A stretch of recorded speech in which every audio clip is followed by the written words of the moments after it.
10 tanda-tanda kiamat besar yang disebutkan oleh Nabi SAW. Urutan yang pertama dari 10 ini adalah keluarnya Dajjal.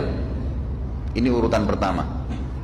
Dajjal, jemaah sekalian, adalah diambil dari kata-kata Dajjal yang berarti kekacauan. Ciri-ciri Dajjal disebutkan dalam banyak hadis yang sahih adalah mata kanannya yang paling pertama rusak seperti anggur kering. Kata Nabi SAW dalam hadis sahih, ketahuilah Dajjal buta mata kanannya dan Tuhan kalian tidak buta, karena dia akan mengaku sebagai Tuhan. Kemudian dia orangnya memiliki kulit yang kehitam-hitaman serta memiliki dahi yang lebar. Setiap orang beriman bisa membaca di dahinya tertulis 3 huruf kafara. Semua orang yang ngerti tulisan Arab, tidak ngerti tulisan Arab akan bisa tahu dan baca itu kafara, kufur. Rambutnya keriting dan orangnya tinggi besar. Kata Nabi SAW, kalau kalian dengar Dajjal keluar di satu lokasi, maka menghindarlah. Walaupun kalian harus lari ke gunung, dia akan keluar membuat kerusakan selama 40 hari. Kata Nabi SAW, 40 hari itu sehari seperti setahun, sehari lagi yang kedua seperti sebulan, hari yang ketiga seperti sepekan, dan sisa harinya seperti hari kalian. Dia akan keliling muka bumi semuanya, dan kata Nabi SAW, seluruh bumi ini akan dimasuki oleh Dajjal. Tidak tertinggal satu lorong, gang, jangankan kota atau desa, kecuali Dajjal akan masuk ke dalamnya, kecuali Madinah dan Mekah. Tidak bisa dimasuki oleh Dajjal. Kata Nabi SAW dalam hadis sahih, karena di setiap pintu gerbang Mekah dan Madinah malaikat menghenuskan pedangnya dan menghalau Dajjal sehingga Dajjal tidak bisa masuk. Pada saat dia tiba di Palestina, waktu yang bersamaan di kota Madinah berkecamuk. Kaum muslimin sepakat semua keluar untuk mengejar Dajjal dan membunuhnya. Keluar dari kota Madinah satu orang yang namanya seperti namanya Nabi Muhammad SAW, Muhammad bin Abdullah, dan dia dari turunan Nabi SAW juga. Dan orang ini punya julukan Mahdi, dikenal dengan Imam Mahdi. Inilah tanda-tanda kiamat yang kedua.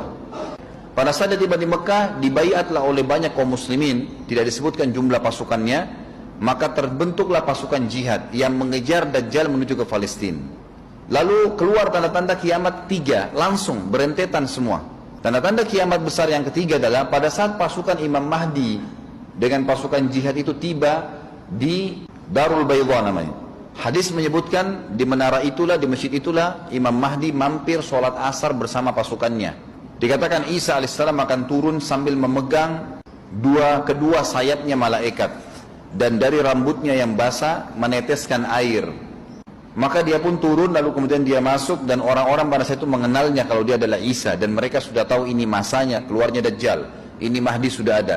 Mereka tahu akan turun Isa, sudah ada informasi seperti saya sampaikan ke Bapak Ibu sekarang. Itu muslimin di zaman itu sudah tahu semua.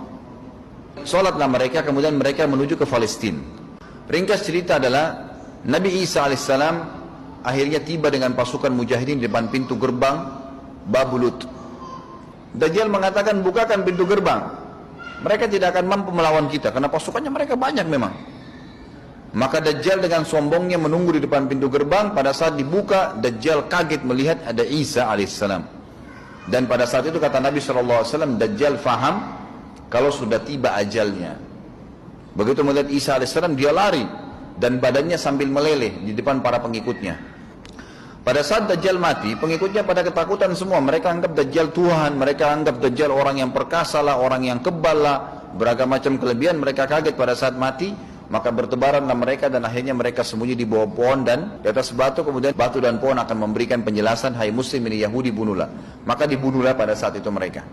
Lalu Nabi Isa AS memimpin di muka bumi, dan kata Nabi SAW, pada saat itu Islam, agama Islam yang dibawa oleh Nabi SAW akan masuk ke semua rumah di muka bumi, gak tersisa.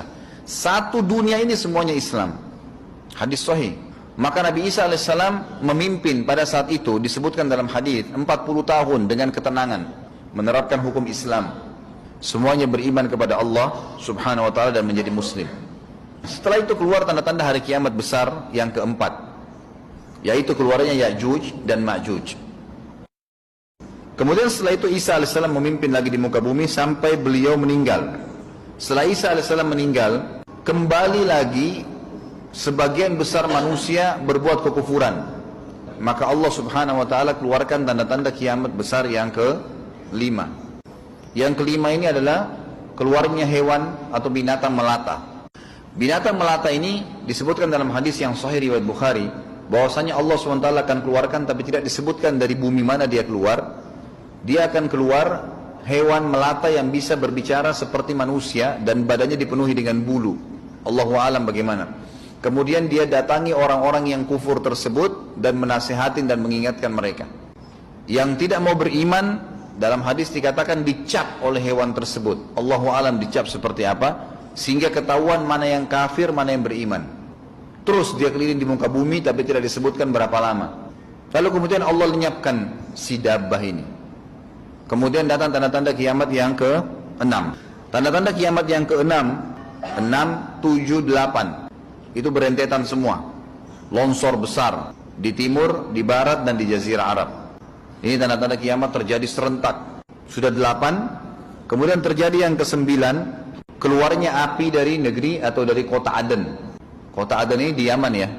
Tentu hadis menjelaskan tentang masalah api yang keluar ini, artinya api bukan main-main, ini bukan kebakaran sebuah masjid atau sebuah bangunan 10 tingkat. Api ini bisa menghalau manusia untuk jalan karena panasnya.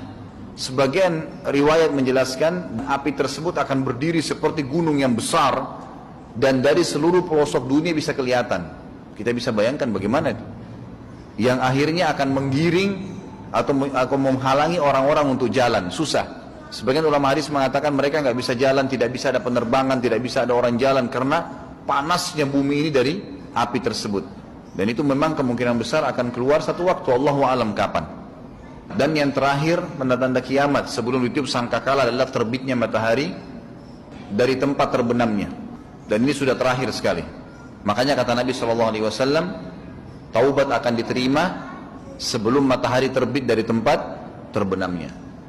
Artinya selama yang lain itu masih ada, masih bisa taubat. Kalau sudah itu, sudah sulit.